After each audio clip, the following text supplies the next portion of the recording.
Nearly 2 decades before Lauren Spearer vanished from the streets of Bloomington, Indiana, another young co-ed vanished under similar circumstances, though the investigations into these disappearances couldn't have been more different. In the spring of 1995, Stockton, California native Kristin Smart graduates from Lincoln High School and sets her sights on a life filled with new people and new places. Kristin was our family's adventure seeker. Anytime there was an adventure to be had, she was on the page and ready to jump in. She wasn't a follower, she was a leader. She did what she loved, you know, and she was passionate about whatever she did. That fall, Kristin enrolls at Cal Poly State University in San Luis Obispo. What were Kristin's hopes and dreams for the future? Kristin had always been interested in architecture. But in another breath, she might tell you that she wanted to be Joan London and have the opportunity to interview a lot of interesting people and travel the world. No one could tell her that anything was impossible. Even with a heavy course load and a full social calendar, Kristin never forgets to call home. She called home every Sunday night. It wasn't in the cell phone era where you could just do that easily, but she wanted to talk to everybody. The same is true of May 24th, the Friday before Memorial Day. That night, while getting ready to go out, Kristin calls home and leaves a message for her parents.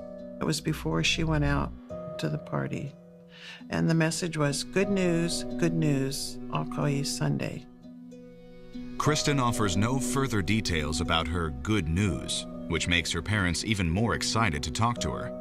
But Sunday evening comes and goes, and Kristin never calls. On any other Sunday, you would have called, but because it was a long weekend, made the assumption that she would call on Monday. But by noon on Memorial Day, there's still no word from Kristin. That afternoon, her roommate returns from a weekend trip and notices something strange. All of Kristin's personal belongings are there, but Kristin is nowhere to be found. When her roommate starts asking around, she discovers that no one has seen Kristin since Friday. She decides to contact campus police. Later that day, the phone finally rings at the Smart household. But it's not the call Kristin's parents have been waiting for. It was a police officer from Cal Poly Police who called to say that they had some concerns about Kristin and had she come home for the weekend. And that's when your mother's instinct kicks in and you say, this is not right. It appears Kristin Smart has vanished, but despite her mother's concerns, campus police are reluctant to file a missing persons report or start a formal search for Kristin. The campus police believe that she may have simply taken a holiday and they thought that she was just traveling somewhere. By Tuesday morning, there's still no word from Kristin. So Kristin's father, Stan, makes the 250-mile drive from the Smarts' home in Stockton to the Cal Poly campus. Once there, he persuades campus police to put up missing persons flyers. Officers also begin collecting eyewitness accounts from the night Kristin disappeared. Nearly all of them place Kristin on her way to Fraternity Row. Kristin suggested that they go to one of the fraternity parties. Well, a couple of the girls had a test they needed to study for, and another girl almost went with her but opted out, and they left Kristin at the fraternity house. So she's quite familiar with all of these people, right? She knew people that were going to be there, and she would feel very confident, very comfortable about going there by herself and getting home. Even though Kristin is underage, she is openly served alcohol at the party.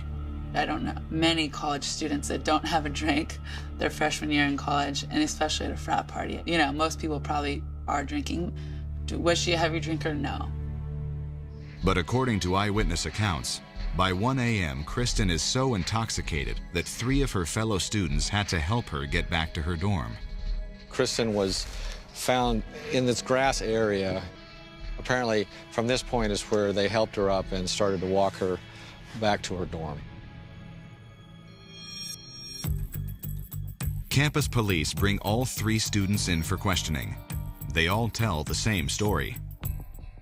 Shortly after 2 a.m., they dropped Kristin off just a few yards from her dormitory before heading home themselves.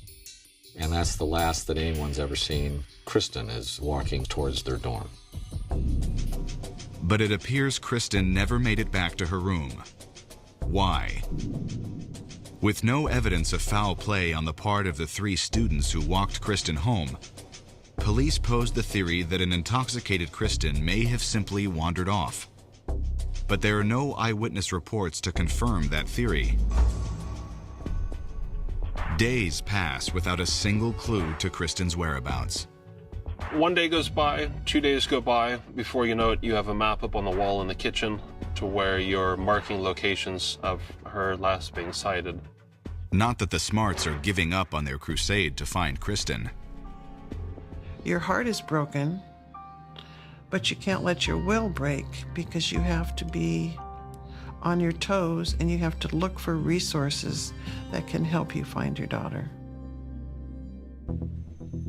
The Smarts' efforts finally start paying off. News of Kristin's disappearance has spread throughout the region, and leads are pouring in. They would get all these reports that she was seen in a drugstore, she was seen in another city. Wherever people said they saw her, my husband was in the car and he just drove to wherever that was. And it was all over California and Nevada. Has Kristin simply run away? One sighting places her as far away as Canada. But like many others, it turns out to be a case of mistaken identity. If you're a tall blonde, it's either, a curse or a cure because everybody's seen you. The search for Kristin is back to square one. And the Smarts are beginning to believe something terrible has happened. What is your initial instinct as to what has transpired to your daughter? Well, something is just not right. She'd been harmed in some way. In San Luis Obispo, California, Cal Poly student Kristin Smart leaves a fraternity party and vanishes without a single sign of struggle or foul play. At the urging of the Smart family, campus police enlist the help of the local district attorney's office. The DA's investigators start by re-examining transcripts from the initial eyewitness interviews.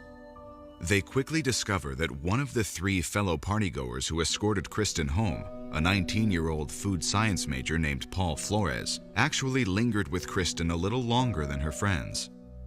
He promised the individual that was walking with them that he was going to get her home safely. This new detail creates a gap in the timeline the night Kristin vanished, and means Paul Flores was the last one to see Kristin alive. This raises a huge red flag with investigators, and it's not the only one. He had a black eye, he had scratches, which is not particularly compelling unless you're contacted by the police with regard to a disappearance. Investigators grow even more suspicious when they learn many of Paul Flores' fellow students first noticed his injuries the day after Kristin vanished. They also tell investigators that multiple times Flores changed his story about how he got the injuries. If he got them drunk falling into a bush, why didn't he say, "Gosh, I got drunk last night, I fell into a bush"? It's the lying about the physical injuries that makes the physical injuries far more compelling. Because I didn't think it would matter. On June 19th, investigators bring Flores in for further questioning and confront him about his injuries. How do we know that everything that you've told us so far isn't really the truth? How do we know now that you lied for us? Well, that wasn't important though. Sure it is, that's important. Flores now tells investigators that he sustained the injuries when he hit his eye on his steering wheel while installing a car stereo. One aspect of Flores' story that doesn't change is the account of his last moments with Kristin. I walked with her to where the driveway was, and I went up to my dorm because the walkway goes that way towards my dorm, and then she started walking that way. Investigators have their doubts. They offer Flores a lie detector test, but he refuses.